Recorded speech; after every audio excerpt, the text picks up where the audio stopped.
그냥 말이 중요한 것 같아가지고 저희가 암송 구절 2주 연속으로 한번 넣어봤습니다. 예, 오늘 본문은 욥기 14장 10절입니다.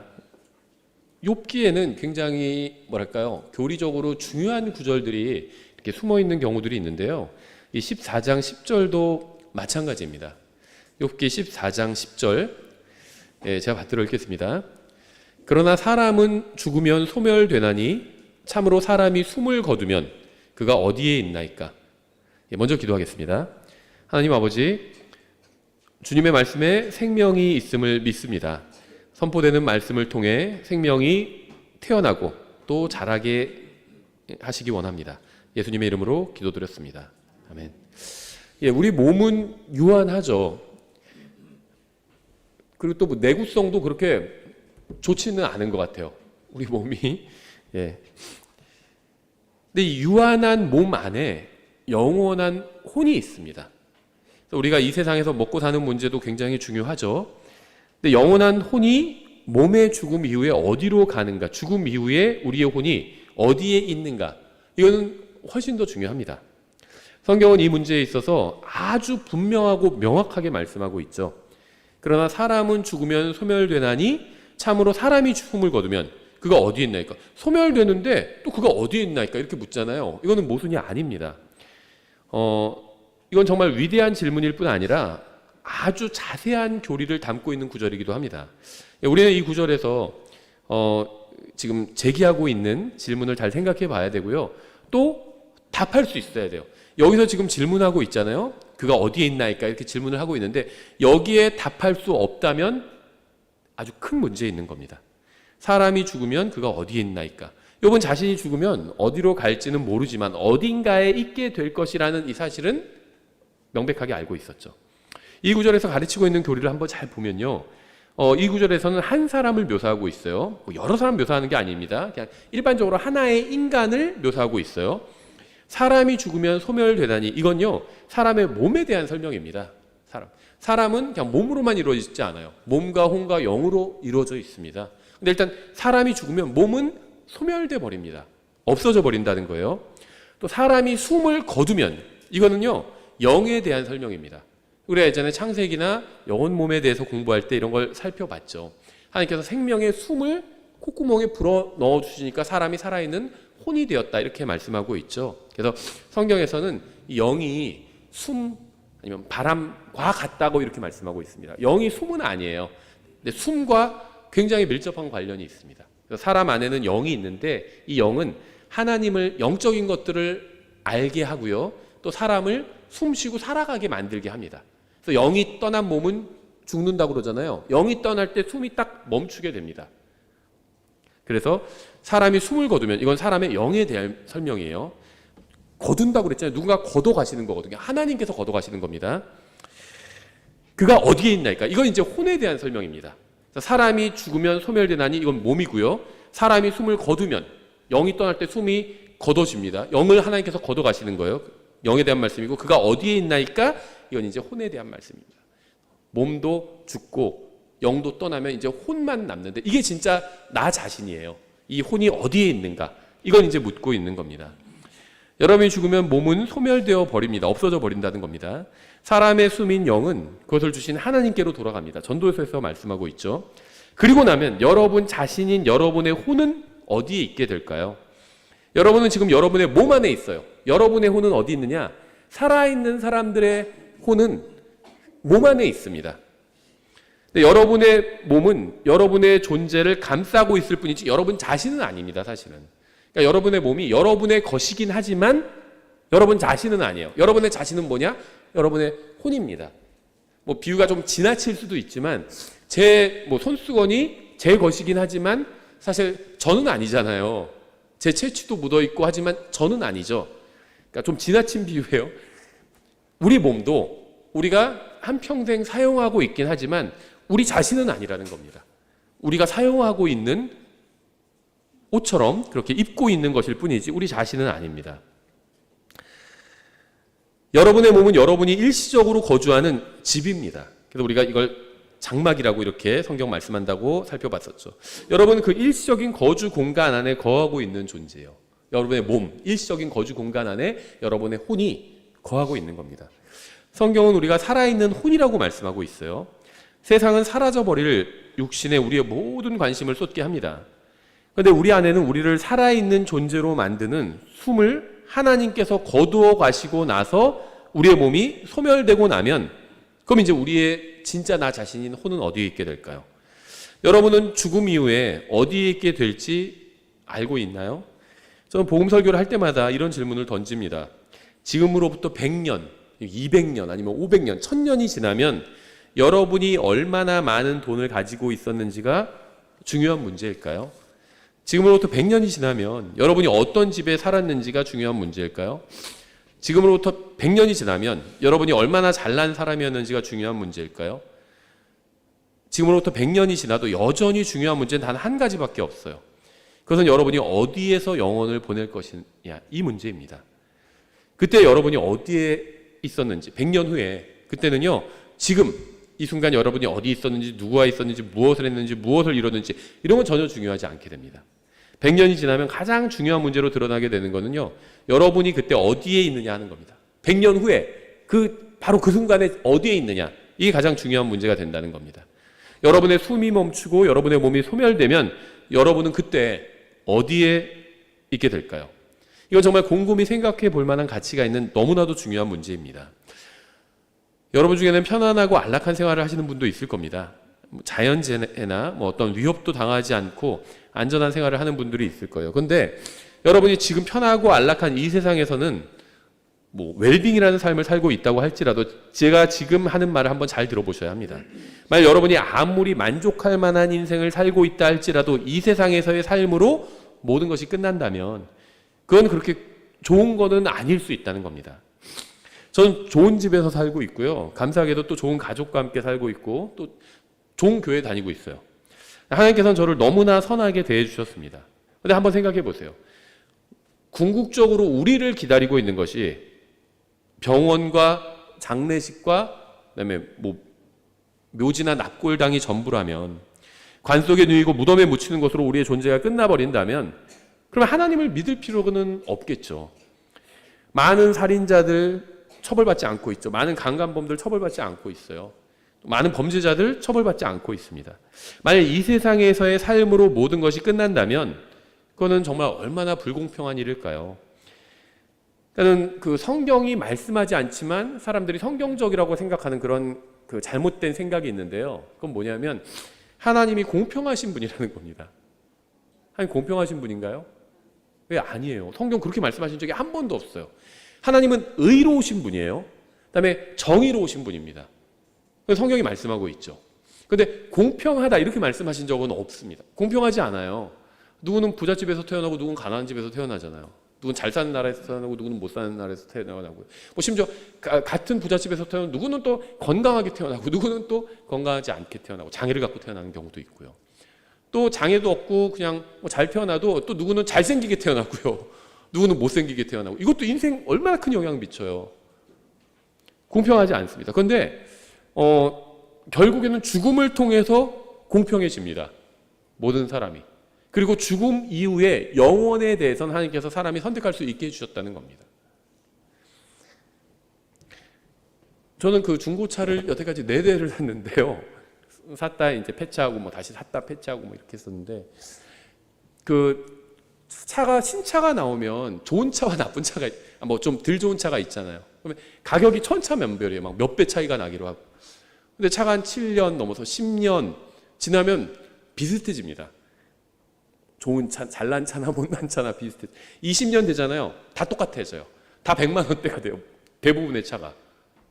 그러니까 시간이 지나고 그 수명이 다해가면 똑같아진다는 겁니다. 근데 처음에는 똑같지는 않죠. 우리 인생도 그런 것 같아요. 처음엔 다르게 태어납니다. 그런데 점점 이제 수명이 다해갈수록 이제는 비슷해집니다.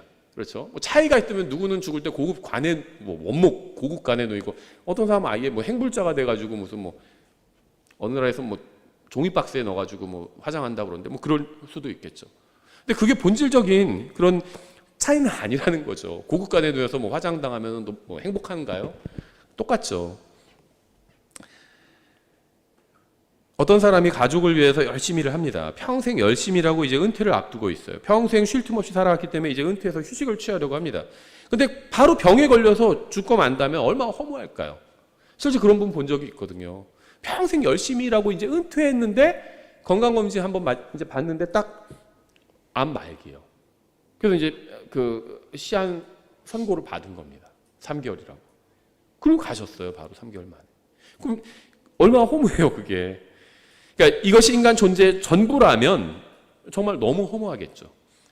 이 생에서의 삶이 전부라면 인생을 허무함 그 자체입니다. 무덤에 묻히는 것으로 인간의 존재가 끝난다면 이 인생보다 더 슬픈 게 없을 것 같아요. 고린도전서 15장 19절 이렇게 말씀하고 있죠. 만일 우리가 이 세상 삶을 사는 동안에만 그리스도 안에서 소망을 갖는다면 모든 사람들 가운데서 우리가 가장 비참한 자들이니라. 한번 생각해 보세요. 우리가 가장 비참한 사람들이라는 것이 무슨 말일까요? 만약 하늘나라가 존재하지 않는다면 우리에게는 어떤 소망도 없다는 겁니다. 만약 하나님께서 우리의 눈에서 눈물을 씻어주시는 그날이 오지 않는다면 우리에게는 아무 소망이 없다는 거예요. 그런데 왜 성경은 이러한 것이 없으면 우리가 가장 비참한 사람이라고 하는 걸까요? 이 세상 사람들은 현재의 삶을 즐기면서 살아가죠. 세상에서 아주 우리나라에서도 아주 현자로 통하는 어떤 분이 유튜브에서 하는 말을 봤는데 이분은 하나님을 몰라요. 그러니까는 자기가 인생을 곰곰이 생각해 봤는데 대통령을 하고 장관을 하고 이분도 아주 대통령은 한 적은 없지만 장관도 하고 국회의원도 하고 세상에서 잘 나가던 사람입니다. 좋은 대학 나오고. 그런데 자기가 가만히 보니까는 그게 다 부질없다는 거예요.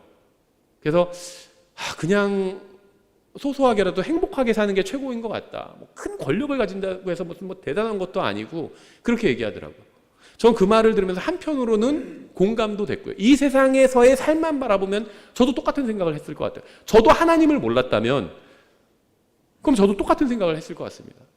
한편으로는 공감도 가고 한편으로는 정말 연민이 들더라고요. 하나님을 모르는 사람의 그게 한계, 아무리 똑똑하다고 해도 그게 한계인 거죠. 그래서 그냥 현재의 삶을 즐기면서 최대한 행복하게 살자. 이게 결론이었어요. 그래서 이제 육신을 즐겁게 하면서 육신을 즐겁게 한다고 해서 마약을 하거나 어디서 무슨 간을 하거나 이런 게 아니에요. 그냥 어디 낚시를 갈 수도 있고 트레킹을 갈 수도 있고요. 그냥 몸을 편하게 하면서 살아가는 거죠. 근데 그리스도인들은 자신을 즐겁게 하기 위해서 살지 않습니다. 주님과 또 다음 세상에서의 영광을 위해서 또 절제하면서 살아가죠, 때로는. 그런데 이 세상에서의 삶으로 모든 것이 끝난다면 우리는 절제하면서 살 필요가 없어요. 일요일에 여기 모여서 이런 설교 듣고 있을 필요가 없다는 겁니다. 그렇죠. 집에서 쉬든지 아니면 좋은 데 놀러 가든지 그게 훨씬 더 좋죠. 만약 이 세상에서의 삶으로 우리의 존재가 끝이 난다면 우리도 먹고 마시고 유흥을 즐기며 사는 것이 훨씬 더 낫다는 겁니다. 성경은 정직한 책이에요. 만약 여러분이 영원한 것에 대한 확신을 가지고 일시적인 것들을 참아낸다면 그거는 잘하는 겁니다. 그런데 만약 영원이 없다면 여러분이 그리스도인으로서 사는 삶은 완전히 헛된 겁니다. 성경은 지금 이러한 점을 지적하고 있는 거예요. 영원이 없다면 우리 삶은 헛된 거고 그야말로 이 인생에서 그냥 잘 먹고 잘 산 사람보다도 비참한 사람인 거다. 이렇게 얘기하고 있는 겁니다. 저는 영원이 있다고 믿습니다. 저는 부활이 있고 하늘나라가 존재한다고 믿어요. 만약 제가 그러한 것이 있다고 믿지 않는다면 전 사기꾼이겠죠. 또 제가 하는 일들은 아무 유익이 없는 쓰레기를 양상하는 그런 일이겠죠. 만약 영원히 존재하지 않는다면 자신을 부인하고 다른 사람을 위해서 사는 일도 모두 헛된 일일 겁니다. 영원히 존재하지 않는다면 헌신된 인생도 자기 자신을 위해서 사는 인생만큼이나 허무하고 가치 없는 것일 뿐이에요. 영원이 없다면 그리스도인의 삶 중 대부분은 의미 없는 것이고 가치 없는 일을 그런 거겠죠. 고린도전서 15장 19절에서 하시는 말씀은 이 세상에서 그리스도인의 헌신된 삶은 오직 다음 세상과 영원히 존재할 때에만 의미 있는 것이다. 이걸 지적하고 있는 겁니다. 전 영원히 있다고 믿어요. 제가 믿고 소망하는 것이 저로 하여금 이 세상에서 사는 그리스도인의 삶을 살 수 있도록 용기를 줍니다. 이 믿음과 소망으로 인해서 저는 허무함에 빠지지 않고 어려움과 고난을 이겨낼 수 있습니다. 사람들에게 복음을 전하다 보면요, 사람들의 관심은 보통 이 세상에서의 삶에 집중되어 있는 것을 볼 수 있어요. 그들은 이런 질문을 합니다. 만약 하나님이 있다면 왜 죄 없는 어린 아기들이 죽는 걸까요? 이 세상에서 일어난 일에 대해서 질문하는 거죠. 만약 이 세상에서의 삶이 전부라면 이 질문에 답할 수가 없을 겁니다. 그렇잖아요. 얼마나 억울해요. 그러니까 하나님이 존재한다 쳐도 만약 이 세상에서의 삶이 전부라면 어떤 아기들은 태어나서 바로 죽는 경우 있잖아요. 사고로 죽거나. 그러면 굉장히 허무하게 되겠죠. 그러나 만일 영원이 있다면 모든 문제는 해결됩니다. 영원이 존재하고 누군가는 그 영원에 들어가서 평안히 안식하고 행복할 수 있다면, 영원히 행복할 수 있다면 이 세상에서의 고통이 아무리 크다 할지라도 그것은 그렇게 큰 문제가 되지 않는다는 겁니다. 영혼의 관점에서 보자면 아기가 죽는 것이 반드시 안 좋은 일만은 아니에요. 제 말 오해하지 않으셨으면 좋겠습니다. 아기 뭐 죽어도 오히려 좋다 그런 말을 하는 게 아니에요. 인생은 고통과 질병과 고난으로 가득 차 있습니다. 뭐 이건 돈 많은 사람도 그래요. 돈 많은 사람들 보면 막 정말 편하시겠어요 뭐 이렇게 얘기해도 아니에요. 다 사정이 있습니다. 저희도 아버지가 사업을 하시면서 그래도 좀 잘 살았던 적이 있고요. 또 굉장히 힘들게 산 적도 있습니다. 몇 번을 막 부도가 나고 그랬었어요. 너무 그 운영하시던 업체의 규모를 뛰어넘는 그런 어떤 사업에 도전했다가 어려움을 당한 적들이 있어요. 근데 뭐 또 한동안 또 괜찮게 살았던 적도 있었어요. 그래서 성북동에서 그 올라가 보면 대사관저들이 많이 있는 곳이 있는데 거기서 산 적도 있었어요. 옆집이 그 벨라루스 대사였고요. 좋은 집에서 산 적도 있었습니다. 근데 이제 어려움이 있었어요. 거기서도 사실은 겉으로 보면 사람들이 좋은 굉장히 막 대저택에서 살면서 괜찮게 사나 보다 이렇게 생각할 수도 있는데 어려움이 있었습니다. 근데 집에 뭐가 고장나서 사람을 불렀어요. 하루는. 근데 고치면서 그분이 이런 집에서 살면은 정말 뭐 아무 문제가 없겠네요 그러더라고요. 근데 어머니가 쓴 웃음을 짓으시더라고요. 사실은 그때 굉장히 어려움이 있었거든요. 그러니까 몰라요. 겉으로 보면 어려움 없는 사람은 없습니다. 다 어떤 어려움들이 있어요. 인생에서. 그렇죠. 인생 자체가 다 고통, 질병, 고난 이런 게 가득합니다. 물론 계속 이어지진 않죠. 고통이 있다가 좀 쉴만하다가 다시 고통이 오다가 또 쉴만하다가 이렇게 반복되죠. 근데 이러한 것을 통과하는 것이 그렇지 않은 것보다 낫다고 할 수는 없을 겁니다. 그렇죠. 그냥 결과적으로 본다면 80년 살았는데 고통이 있고 행복도 있고 고통이 있고 행복도 있고 이렇게 살 수도 있죠. 40년 살아도 그럴 수도 있어요. 그럼 더 길게 살았다고 해서 그것이 꼭 행복이다 이렇게만 말할 수는 없다는 겁니다. 물론 우린 다 길게 살고 싶어요. 이왕이면 오래 살고 싶어요. 그런데 결과론적으로 본다면 인생을 이제 정리하는 만약에 내가 마지막 딱 시점에서 본다면 꼭 길었다고 해서 그것이 또 좋은 인생이었다 이렇게만 말할 수는 없다는 겁니다. 차라리 고통을 보지 않고 그냥 일찍 죽은 아기가 꼭 그게 나쁜 것만은 아닐 수도 있다는 거예요. 만약에 그 아기가 죽은 후에 하늘나라에 간다면 그렇죠. 근데 성경에 의하면 죽은 후에 하늘나라에 가잖아요. 그럼 거기는 더 이상 고통이 없죠. 정말 진정한 기쁨과 평안과 안식이 있죠. 저는 이 육신 안에서 이 세상에 살고 있는 사람으로서 어린아기의 죽음이 슬퍼요. 당연히 어린아기의 죽음에 슬퍼하는 사람들의 마음을 또 이해합니다. 어린아기가 죽어서 슬퍼하는 엄마한테 가서 그래도 애가 고통을 안 겪었으니까 뭐 괜찮잖아요. 이런 정신 나간 말을 할 생각이 없어요. 슬픈 일입니다. 죽음 자체는 우리에게 큰 슬픔을 줍니다. 그러나 그 아기들이 하나님께 갔다는 사실이 슬픈 것이 아니죠. 어떤 사람이 이렇게 말하기도 합니다. 하나님이 있다면 왜 세상에 전쟁이 끊임없이 일어나는 거죠? 하나님이 전쟁을 막을 수 없었나요? 근데 사실 전쟁은요, 하나님께서 일으키신 것이 아니죠. 러시아와 우크라이나 전쟁 하나님이 일으키신 것이 아니죠. 어떤 통치자들이 욕심을 부려서 일으킨 거지 하나님께서 일으키신 것이 아니에요. 근데 그 원인을 자꾸 하나님께 묻죠. 그래서 또 하나님께서 전쟁을 막으실 수 없나요? 이렇게 말하는 사람들도 있죠. 근데 전쟁이 사라진다 해도 죽음의 문제를 해결할 수는 없습니다. 전쟁이 아니라도 사람들은 여전히 죽음을 맞이합니다. 폭탄에 맞아 죽지 않을 뿐이죠. 전쟁이 없어도 여전히 죽을 것이고요. 몸은 소멸해 버릴 겁니다. 같아요. 30살에 전쟁터에서 죽는 거나 100년을 살고 죽는 거나 일단 죽고 나면은 값습니다. 결과가 같잖아요. 몸은 소멸해 버려요. 1000년이 지나고 10,000년이 지나고 수백만 년이 지나면 어떻게 죽었는지 이건 전혀 중요하지 않을 겁니다. 만약 영혼이 없고 이 세상에서 삶이 전부라면 전쟁은 정말 끔찍한 일이고 가장 큰 문제 중 하나일 겁니다. 그러나 하나님이 있고 영혼이 있다면 전쟁은 하나님께로 가는 죽음의 또 다른 입구일 뿐이에요. 그러니까 많은 문제 중에 그냥 하나일 뿐이라는 겁니다. 구원받은 군인은 하늘나라에 가죠. 구원받은 민간인도 하늘나라에 갑니다. 영혼이 있다면 죽음이 아니라 구원이 중요한 문제가 됩니다. 죽음 이후에 이제 어디로 가느냐가 결정되니까. 영혼이 있다면 우리는 불신자들과 회의론자들이 제기하는 모든 문제에 대한 해답을 가지고 있는 겁니다. 만약 영혼이 없다면 많은 사람을 죽인 살인자가 잡혀서 사형 선고를 받고 사형당한다 할지라도 피해자들에게는 억울한 일이죠. 사악한 죄를 지은 사람이 죽음으로 모든 벌을 다 받는 것이라면 그거는 불공평한 일일 수도 있어요. 만약 영혼이 없다면 사람들이 하나님께 제기하는 모든 불평에 저도 동의할 겁니다. 영혼이 없고 하나님이 없다면 사람들이 제기하는 문제에 우리가 답을 줄 수 없다는 겁니다. 하지만 영혼이 있습니다. 영혼이 있다는 사실은 많은 질문에 해답을 줍니다. 왜 구원받은 사람이 평생 불구로 살아야 하나요? 왜 구원받은 자매님이 병원 침대에 누워서 고통을 당해야 하나요? 왜 그리스도인 가정에 장애인이 태어나는 건가요? 이러한 질문에 만일 영혼이 없다면 이런 질문에 아무런 답을 하지 못할 겁니다.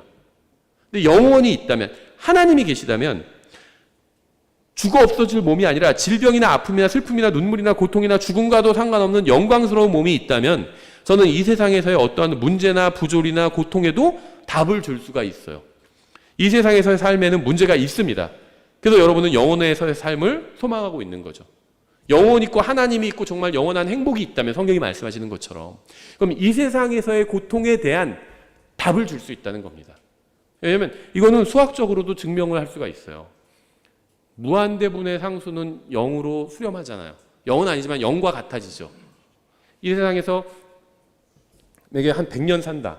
근데 100년이 다 고통스러운 삶이었어요. 그런데 거기서 끝난다면 인생 전체는 고통 그 자체인 거죠. 그런데 구원받았어요. 그 사람이 인생은 고통스럽게 살았지만 구원받은 사람이었고 하늘나라에 갔습니다. 그럼 하늘나라에 가서 100년이 지났어요. 그럼 그 사람은 하늘나라에서 100년을 보냈고 이 세상에서 100년을 보냈잖아요. 이 세상에서의 보낸 100년은 고통 그 자체였죠. 근데 하늘나라에서는 행복하게 살았죠, 100년을. 그럼 그 사람의 인생은 절반은 고통이었고 절반은 행복이었잖아요. 근데 1000년이 하늘나라에서 900년이 지난다면 어떨까요? 그럼 이 세상에서의 100년은 고통스러웠지만 하늘나라에서의 900년은 행복했잖아요. 그럼 고통이 줄어든 거죠. 10분의 1로. 1000년, 10,000년이 지나면 어떨까요? 그러니까 하늘나라에서 날수가 계속 계산되어 갈수록 죽음 이후에 이 세상에서 아무리 고통스럽다 할지라도 그거는 결국 0이 돼버린다는 겁니다. 천년왕국 후에, 10,000년 후에 우리가 이 세상에서 고통스러웠다는 것이 우리에게 의미가 있을까요? 없다는 겁니다. 그러니까 하나님께서는 이 세상에서의 고통의 문제를 해결해 주지는 않으십니다. 그건 구원받은 사람이나 구원받지 못한 사람에게나 똑같아요. 근데 그 대신 영혼에서의 행복을 약속해 주신 겁니다. 그럼 영혼에서 행복하게 지내는 날들이 계속 가면 갈수록 이 세상에서의 고통은 줄어드는 겁니다. 나의 삶에서 10분의 1이었다가 100분의 1이었다가 1000분의 1이었다가 10,000분의 1이 되는 거예요. 10만 년이 지나면 이 세상에서 100년간 아주 고통스럽게 살았다 할지라도 그것이 10,000분의 1이 되는 겁니다. 이게 하나님의 답이라는 거예요. 영원히 행복한 것이 이 세상에서의 고통을 다 해결해 줄 수 있기 때문에. 그래서 하나님께서 이 세상의 고통의 문제를 해결해 주지는 않으시는 겁니다. 그 외에도 고통의 문제를 해결해 주시지 않는 또 여러 가지 이유들이 있습니다. 데살로니가전서 5장 23절에서 이렇게 말씀하고 있죠. 화평의 바로 그 하나님께서 너희를 온전하게 거룩히 구별하시기를 원하며 또 너희의 온 영과 혼과 몸이 우리 주 예수 그리스도께서 오실 때까지 흠없이 보존되기를 내가 하나님께 기도하노라. 하나님의 말씀과 사람의 생각이 얼마나 다른지 보세요. 사람들은 항상 몸을 먼저 생각하죠. 사람들은 건강이나 외모 같은 껍데기인 육신을 먼저 생각합니다. 그런데 하나님은 몸을 가장 뒤에 두셨어요. 우리의 욕망은 몸에 대한 것으로 가득 차 있죠. 그런데 성경은 영을 순서에 가장 앞에 두고 있습니다. 성경에서 관심을 가지고 있는 것은 영이 먼저고 그 다음에 혼이고 그 다음에 몸인 겁니다. 성경은 예수 그리스도께서 오실 때까지 우리의 영이 거룩히 구별되고 혼이 거룩히 구별되고 몸이 거룩히 구별되기를 원한다고 말씀하고 있습니다. 이것은 세 사람이 아닌 한 사람에 대한 묘사예요. 마치 오늘 욥기 14장 10절이 세 사람이 아닌 한 사람에 대한 묘사인 것처럼 여러분은 영과 혼과 몸으로 되어 있습니다. 영, 혼, 몸은 여러분의 세 요소입니다. 이 세 요소가 하나의 인간을 구성하고 있어요. 이것이 잘 이해되지 않는다 해도 상관없습니다. 성경은 우리가 이것을 이해해야 한다고 말씀하지는 않습니다. 전 지금 숨을 쉬고 있어요. 근데 저는 제가 숨을 쉬고 있다는 사실을 의식하지는 않습니다. 저는 지금 제 호흡기관에서 일어나는 일에 대해서 생각하지 않아요. 숨을 쉬기 위해 호흡기관의 구조와 역할을 모두 이해해야 하는 것도 아니죠. 제가 어떻게 숨을 쉬는지 이해하지 못해도 숨 쉬는 데는 전혀 문제가 없습니다. 그러니까 온전히 이해하지 못해도 믿고 신뢰할 수는 있다는 겁니다. 이 건물이 얼마나 튼튼한지 알지 못하지만 신뢰하고 그 위에 우리가 있을 수 있죠. 전 성경이 진리라는 사실을 믿습니다. 그러나 저는 성경의 많은 부분을 이해하지 못하고 또 제가 입증하지 못하는 것도 많이 있습니다. 사실 우리가 입증할 수 있는 것은 정말 굉장히 적어요. 우리는 이 세상에서 살아가지만 우리가 입증할 수 있는 것은 굉장히 제한적입니다. 우리가 뭐 음식물 같은 거 먹으면 그 포장지에 뭐 이런 말 써 있기도 합니다. 조그만 깨알 같은 글씨로 성인에게 하루 필요한 철분 중 12%를 여기서 뭐 함유하고 있다. 뭐 이런 거 써 있기도 합니다. 근데 그것이 정말 그런지 입증할 수 없는 경우가 많아요. 어떤 음식물은 사람에게 좋다고 합니다. 그게 좋은지 어떻게 아느냐고 물으니까 그 식품의 포장지에 그렇게 쓰여 있다. 이게 사람 신체에 좋다 이렇게 써 있다. 그렇게 얘기하기도 하죠. 그러니까 사람들이 무엇인가를 믿고 자신이 믿는 것을 입증하는 방식은 되게 이런 식인 경우가 많습니다. 그게 다 사실인지 어떻게 알아요? 정말 무슨 색소 뭐 2% 하면 정말 2% 함유인지 아닌지 어떻게 알아요, 그거를? 그러니까 사실 우리가 접하는 거의 모든 것을 제대로 이해하지 못하고 입증하지 못함에도 불구하고 우리는 사는데 지장 없다는 겁니다. 그냥 믿어요, 그 말을. 대부분은 그렇죠. 사람들이 음식물 포장지에 써놓는 말도 우리가 그냥 믿는다는 겁니다. 근데 성경은요, 만일 우리가 사람들의 증언을 받아들인다면 하나님의 증언은 더 크도다 이렇게 말씀하고 있습니다. 하나님께서는 우리가 영과 혼과 몸이 한 사람으로 이루어진 존재라고 말씀하십니다. 창세기 1장 26절에 나와 있죠. 하나님께서 이르시되 우리가 우리의 형상대로 우리의 모양을 따라 사람을 만들어 그들이 바다의 물고기와 공중의 날짐승과 가축과 온 땅과 땅에서 기어다니는 모든 기는 것을 지배하게 하자 하시고, 이렇게 하나님께서 자신의 형상대로 사람을 창조하시되 하나님의 형상대로 그를 창조하시고 남성과 여성으로 그들을 창조하시니라. 하나님께서는 자신을 우리라고 부르셨어요. 자기 자신을 우리. 창세기에서는 몇 분의 하나님이 말씀하고 있나요? 하나님 한 분이죠. 한 분이신 하나님께서 자기를 우리라고 부르신 겁니다. 이 점에 있어서는 삼중적인 존재인 인간도 하나님과 비슷한 속성을 가지고 있는 거예요. 우리의 형상으로 만들자 이렇게 말씀하셨죠. 하나님께서는 계속해서 자기를 복수대명사로 지금 지칭하고 있죠. 여기서 하나님이 자신을 복수대명사로 설명하고 있는 이유는 하나님께서 삼중적인 존재이기 때문에 그렇습니다. 인간도 그러한 하나님의 형상대로 창조되었기 때문에 삼중적인 존재가 된 겁니다. 요한일서 5장 7절에도 이렇게 되어 있죠. 하늘에 증언하시는 세 분이 계시니 곧 아버지와 말씀과 하나 성령님이시라. 또 이 세 분은 하나이시니라. 하나님은 아버지시고 말씀이시고 성령님이십니다. 우리 하나님은 영원부터 아버지와 아들과 성령님으로 존재하셨습니다. 이 세 분은 한 하나님이에요. 감사하게도 저는 이것을 온전히 이해하진 못하지만 믿을 수는 있습니다. 아버지와 아들과 성령님이신 하나님께서는 한 사람을 영과 혼과 몸으로 만드셨습니다. 이것이 하나님의 형상대로 창조되었다는 거예요. 하나님, 남자의 모습이거나 여자의 모습이거나 그런 게 아닙니다. 남자 여자 생긴 건 다르지만 영과 혼과 몸으로 되어 있다는 점에 있어서는 동일하죠. 여러분은 삼중적인 존재로 되어 있습니다. 그런데 그 삼중적인 부분 중 영원한 부분이 여러분의 몸 안에 살고 있다는 겁니다. 하나님께서 주신 영으로 인해서 여러분은 살아있으면서 다른 사람의 몸 안에 있는 혼과 의사소통을 할 수 있어요. 같은 종류의 영을 소유하고 있기 때문에 사람들끼리는 의사소통이 되는 겁니다.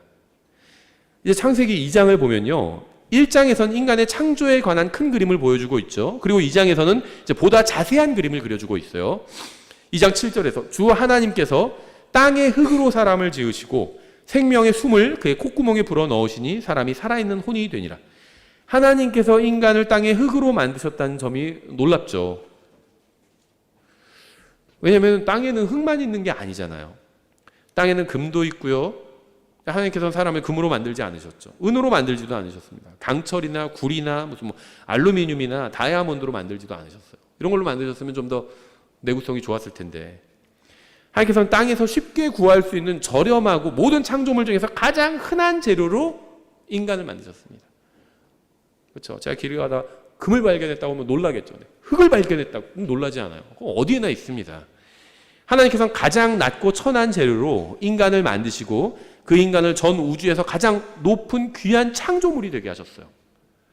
창세기 1장 28절에 하나님께서 그들에게 복을 주시고 그들에게 이르시되 다산하고 번성하여 땅을 가득 채우라. 땅을 정복하라. 또 바다의 물고기와 공중의 날짐승과 땅 위에서 움직이는 모든 생물을 지배하라 하시니라. 하나님께서는 가장 흔하고 낮은 물질인 흙으로 사람을 만드시고 그 사람으로 하여금 온 세상을 다스리게 하셨습니다. 여러분은 자신이 어디서 왔는지 이해하시겠습니까? 성경에서는 너는 흙이니 흙으로 돌아갈 것이니라고 말씀하고 있죠. 근데 여기서 말하는 흙이 뭔지 아세요? 얼스가 아니에요. 더스트입니다. 더스트. 먼지라고 부르고 있는 거예요. 성경은요, 우리가 먼지에서 나왔다는 겁니다. 하찮고 작은 존재라는 거예요. 주 하나님께서 땅의 흙으로 사람을 지으시고 생명의 숨을 그의 콧구멍에 불어넣으시니 사람이 살아있는 혼이 되니라. 이 구절에서 말씀하고 있는 교리를 한번 볼 필요가 있습니다. 이 구절은 사실을 말씀하고 있는 것뿐만 아니라 아주 정확하게 묘사하고 있어요. 하나님께서 흙으로 우리의 몸을 만드셨습니다. 그리고 몸이 살아 숨쉬게 하기 위해서 영을 넣어주셨어요. 그런데 인간은 몸 안에 영을 가지고 있는 거죠. 그래서 몸과 영이 결합함으로 몸 안에는 살아있는 혼이 존재하게 된 겁니다. 이 살아있는 혼이야말로 하나님께서 가장 관심을 가지고 계신 거예요. 몸은 썩어서 없어져요. 소멸됩니다. 영은 하나님께서 가지고 가세요. 근데 이 사람의 혼, 여기에 하나님의 가장 큰 관심이 있다는 겁니다. 마태복음 16장 26절 이렇게 말씀하고 있죠. 사람이 만일 온 세상을 얻고도 자기 혼을 잃으면 그에게 무슨 유익이 있겠느냐? 혹은 사람이 무엇을 주어 자기 혼을 대신하게 하겠느냐? 하나님께서 초점을 두고 계신 게 혼이라는 겁니다. 여러분의 혼, 여러분도 여러분의 혼에 대해서 생각해 봐야 돼요. 이거보다 더 중요한 게 없습니다. 여러분에게. 히브리서 10장 39절에서 그러나 우리는 뒤로 물러가 멸망에 이르는 자들에게 속하지 아니하고 믿어서 혼을 구원하는 자들에게 속하느니라. 여러분의 혼이 구원받았는지 그렇지 않은지는 정말 굉장히 중요한 문제입니다. 몸은 흙으로 돌아가요. 그래서 여기 몸에 조금 문제가 있다고 그래서 제거할 수 있으면 좋죠. 점이 있어서 점을 빼겠다. 뺄 수 있다고 봅니다. 근데 저는 그냥 안 빼요. 뺀다고 그래서 의미가 없더라고요. 예. 혼이 구원받았는지 그렇지 않은지는 정말 중요한 문제예요. 몸은 흙으로 돌아가요. 영은 그것을 주셨던 하나님께로 돌아갑니다. 전도서 12장 7절이죠. 사람이 죽으면 숨이 멈추고 영이 떠나가면 몸이 소멸되면 그리고 나면 그 사람은 어디에 있나요? 어디에 있나요? 그 몸 안에 있던 그 사람의 존재는 어디로 가나요? 그 혼이 어디로 가나요? 사람이 태어나고 죽는 것보다 더 중요한 문제는 혼이 구원받았는가 하는 문제예요. 그러니까 하나님을 알면 하나님께 답이 있습니다. 고통의 문제가 해결이 돼요. 하나님께로 가서 영원히 행복할 수 있다면 모든 고통의 문제가 해결이 됩니다. 여러분은 여러분의 몸 안에 있습니다. TV나 잡지를 통해서 세상이 하는 말은 잊어버리십시오. 세상은 여러분의 몸이 바로 여러분 자신이라고 말합니다. 세상은 항상 몸에 대해서 이야기하고요. 우리의 관심을 몸과 육신에 집중시키려고 합니다. 근데 몸은 우리 자신이 아니에요. 사도 바울은 이는 내게는 사는 것이 그리스도시요 죽는 것이 이득이기 때문이라고 고백했죠. 만약 이 세상에서의 삶이 전부라면 이런 고백을 할 수 없을 겁니다. 사도 바울은 훌륭한 그리스도인의 삶을 살았습니다. 하지만 그는 그러한 삶을 사는 것보다 죽어서 하늘나라에 가는 것을 원했습니다. 그리스도인으로서 보다 나은 육체를 얻게 되는 것을 소망하는 것은 전혀 잘못이 아니죠. 황금길을 걷기를 소망하는 것도 잘못이 아닙니다. 어린 양께서 친히 빛이 되어주셔서 더 이상 전기세 걱정하지 않아도 되는 것을 동경하는 것은요, 그건 문제가 아닙니다. 그러한 것을 바란다고 해서 주님에 대한 사랑을 포기하는 게 아니죠. 그러한 것을 소망한다고 해서 육신적인 게 아닙니다. 왜냐하면 그러한 것들은 모두 성경에 기록된 하나님의 약속이기 때문이죠. 성경에서 약속하신 것을 바라는 것은 육신적인 것이 아니라 영적인 것입니다.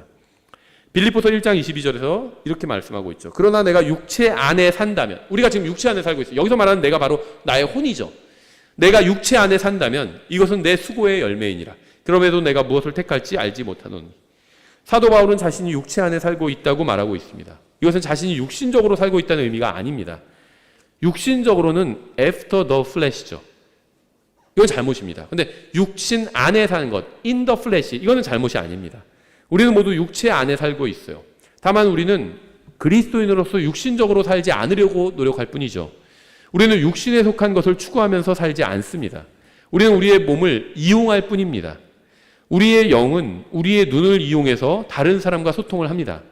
우리는 다른 사람과 대화를 나눌 때 그 사람 자체를 보는 것이 아니라 그 사람의 육체를 보고 있을 뿐이죠.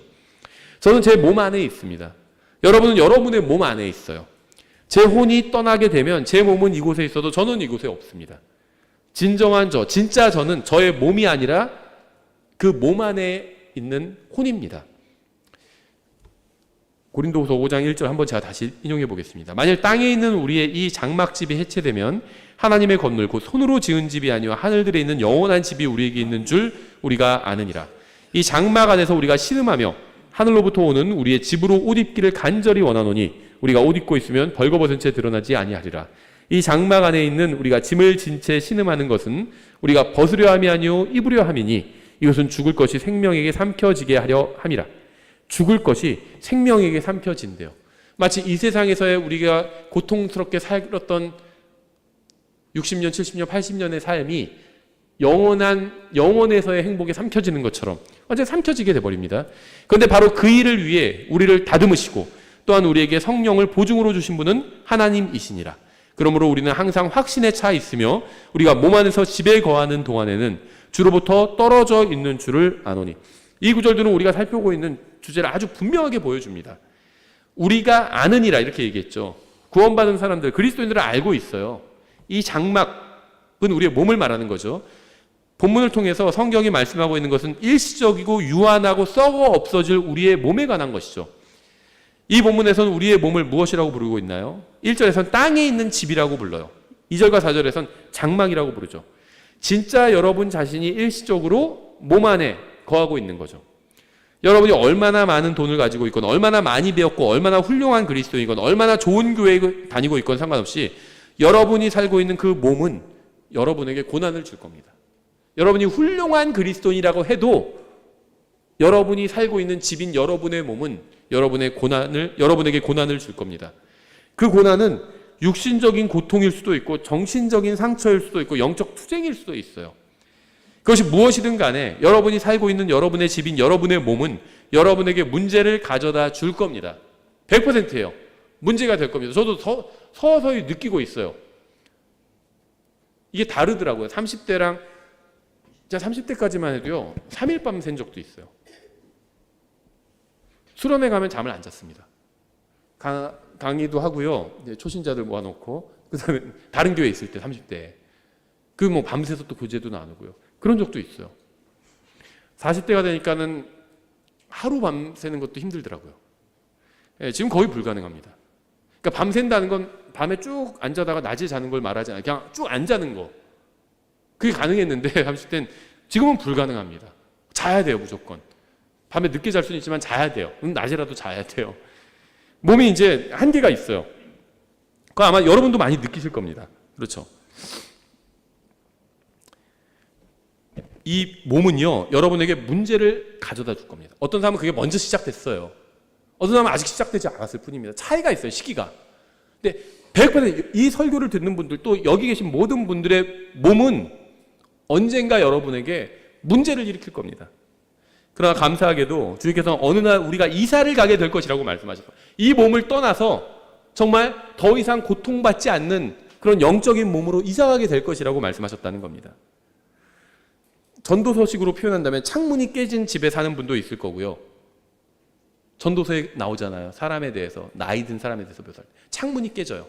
안 보이는 겁니다. 뭔가 막 뿌옇고 안 보이는 거예요. 지붕이 막 새는 사람들. 그렇죠? 머리가 막 빠지는 거잖아요. 기둥이 주저앉은 집에 사는 사람도 있을 겁니다. 허리가 막 굽고 뭐가 이상하고 기둥이 주저앉은 거예요. 아직 10대라면 제가 말하는 것이 와닿지 않을 겁니다. 그런데 10대인 여러분도요, 나이가 들면 이러한 얘기가 가슴에 와닿게 될 겁니다. 70세나 80세가 되었는데 영혼에 대해서 아무런 소망도 없다면 날마다 사는 것이 얼마나 힘든 일일까요? 하루가 지날수록 절망만 커질 겁니다. 저는 제일 불쌍한 분이 나이는 계속 들어가는데 70대, 80대 막 넘어가는데 영혼에 대한 소망이 없어요. 죽음에 대해서 아무것도 모르고 아무 확신도 없는 분들, 그런 분들 있잖아요. 너무 불쌍해요. 얼마나 불안할까요? 하루하루가. 영혼에 대한 소망이 없다면 무엇을 소망으로 삼을 수 있을까요? 이 세상에 있는 것 중에 무엇이 우리의 소망이 될 수 있을까요? 돈? 돈 좋죠. 돈 싫어하는 사람은 저는 거짓말쟁이라고 봐요. 목사님 중에서도 전 돈 뭐 필요 없습니다. 안 믿어요. 전 그런 사람. 필요 없는 사람이 어디 있어요.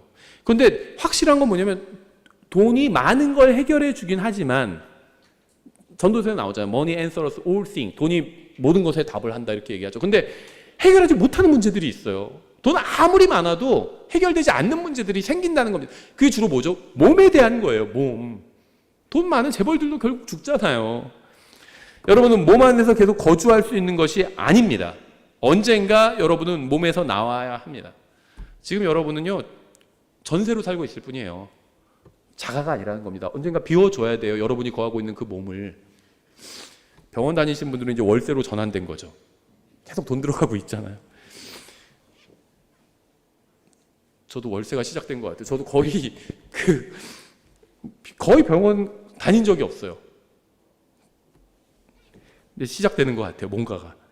육신의 장막집을 버리고 이사를 가야 합니다. 언젠가. 여러분은 영원한 집을 소유할 수 있고 영광스러운 몸을 얻게 될 수도 있고 하늘나라에 있는 집을 가질 수 있습니다.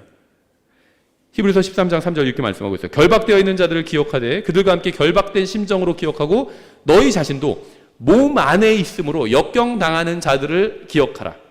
이 구절도 여러분은 몸 안에 있는 존재라고 말씀하고 있죠.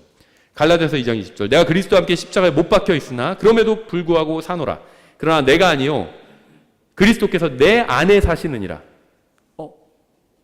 이 집안에 나 혼자 살고 있는 게 아니라는 겁니다. 예수님도 살고 있었던 거예요. 예수님도. 그리스도께서 내 안에 사시느니라. 내 몸을 말하는 겁니다. 나는 성령님을 통해서 사시는 거죠. 나는 지금 내가 육체 안에서 사는 삶을, 지금 현재 우리 삶이죠. 나를 사랑하사 나를 위해 자신을 주신 하나님의 아들의 믿음으로 사노라. 너무 절망할 필요 없다는 거예요. 내 안에 나만 있는 게 아니라 예수님도 함께 살고 계신 겁니다. 아이들이 막 무섭다는 말 많이 하고, 특히 막내가 이제 화장실도 못 가요. 무섭다고. 마루에서. 뭐 저희 집이 무슨 300평짜리 집이 아니에요. 바로 저기예요. 바로. 못 가요. 그럼 제가 항상 그 얘기를 하거든요. 엄마 아빠 있는데 뭐가 무서워? 언니들도 있잖아. 언니들도 힘 세. 그런 얘기를 하거든요. 나 혼자 살고 있는 게 아니래요. 예수님이 이 몸 안에 함께 살고 계신대요. 그리고 그 예수님께서 나를 데리고 가시는 거거든요. 여러분은 육체 안에 살고 있지만 육신적으로 살지 않을 수 있어요. 더욱 놀라운 사실은 여러분이 원하기만 한다면 예수 그리스도께서 성령님을 통해서 여러분의 집으로 이사를 오신다는 점입니다. 전능하신 하나님이 원하는 사람에겐 그 사람 안에 이사 오신다는 거예요. 그리고 예수 그리스도와 함께 온 몸 안에 살고 있는 사람은, 한 몸 안에 살고 있는 사람은 어느 날 일시적인 집인 몸을 떠나 영원한 집으로 이사가게 될 것이라고 성경은 말씀하고 있어요. 이것이 바로 우리가 가지고 있는 소망입니다. 이 몸 안에서 우리가 영원히 사는 것이 아니라 지금 이 세상에서도 예수님과 함께 살고 있고 언젠가 예수님께서 나를 데리고 영원한 집으로 가실 것이라는 그 사실이 우리의 소망이고요. 이게 또 우리가 세상에 전해야 될 메시지인 겁니다. 모든 종교가 다 같다고 말하는 사람들이 있어요. 그런데 단 한 번의 인생을 산다고 말하는 종교와 윤회한다고 말하는 종교가 같을 수는 없습니다. 저는 환생하고 싶지 않아요. 이러한 인생 다시 살고 싶지 않습니다. 지금보다 더 나은 삶을 살게 된다 할지라도 다시 인생을 살고 싶은 생각이 없습니다. 더 부잣집에서 더 잘생기게 태어나고 더 키도 크게 태어나고 눈도 크게 태어나고 뭐 더 좋은 대학 가고, 그래도 선택하라고 하면 그냥 하늘나라 가고 있는 게 더 나은 것 같아요. 안 하고 싶어요. 다시. 제 소망은 다시 인생을 살면서 윤회의 수레바퀴에서 또 다른 기회를 얻게 되는 게 아닙니다. 제 소망은 이 육신의 장막을 영원히 벗어나 주님의 기쁨 가운데 참여하는 겁니다. 여러분도 이러한 소망을 가지고 있기를 바랍니다. 기도하겠습니다. 하나님 아버지, 저에게 복된 소망을 주셔서 감사합니다. 저의 소망은 이 세상에 있지 않습니다. 저희가 세상을 바라보지 않고 오직 주님만을 바라보며 주님의 말씀을 붙들고 또 주님을 기다릴 수 있게 도와주시기 원합니다. 이 설교를 들은 사람 가운데 아직 이 소망에 참여하지 못한 사람이 있다면 하나님 앞에서 자신이 얼마나 무익하고 무지하고 정말 불쌍하고 비참한 죄인인지 인정하게 해주시고, 예수 그리스도께서 십자가 위에서 자신의 모든 죄값을 단번에 영원히 치르심으로 정말 복된, 정말 그 주님께서 계시는 영원에 참여할 수 있게 되었다는 사실을 믿게 해주시기 원합니다. 예수님의 이름으로 기도드렸습니다. 아멘.